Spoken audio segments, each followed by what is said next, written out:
What's one small health decision someone you know made that ended up saving their life? I'll never forget that morning. It was so ordinary, it almost feels strange that something life-changing began there.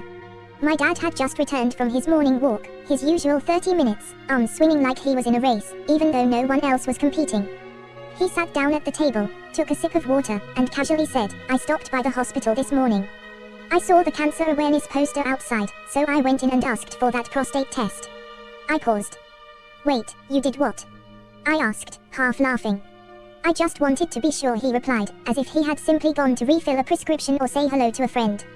At first, none of us took it seriously. Dad looked fine, too fine. He was 61, strong as ever, rarely sick. But 2 days later, the call came. The test had picked up something abnormal. They wanted him to come in for a biopsy. I remember watching Mom get uneasy.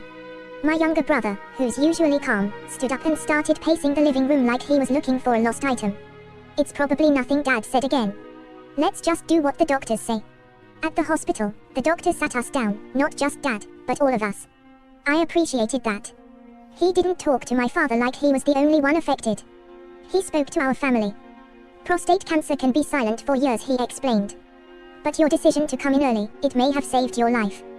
Then he added something I'll never forget: men over 50, especially African men, are at high risk.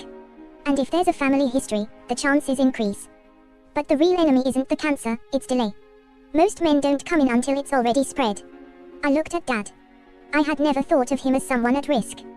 He eats vegetables, walks daily, drinks more water than all of us combined. But the doctor reminded us, you can be healthy and still be vulnerable. When the results came back, it was confirmed, early stage prostate cancer. I can't lie. I cried. Mom went quiet. Not the kind of silence that's empty, the kind that's full of questions. She started cooking more. Like food was the only thing she could control. My brother started reading about cancer like it was an exam. But Dad, he was calm. Not because he wasn't scared, but because he was informed. He had caught it early. Treatment options were clear. The doctors were hopeful. Treatment wasn't easy, but it worked. Today, he's cancer-free. Sometimes I sit with him on the front porch, watching the neighborhood kids run by, and I think, what if he didn't go that morning? What if he ignored the sign? Or assumed it didn't concern him, because he felt fine? That one decision, to screen early, gave him time. It gave us time. So if you're a man over 40, if you have a dad, a brother, a husband, don't wait for symptoms. Don't wait for pain. Don't wait until it's too late. Because sometimes, the bravest thing you can do is check. Men of all ages can prevent cancer. And it starts with knowing. And screening. Just like my dad did.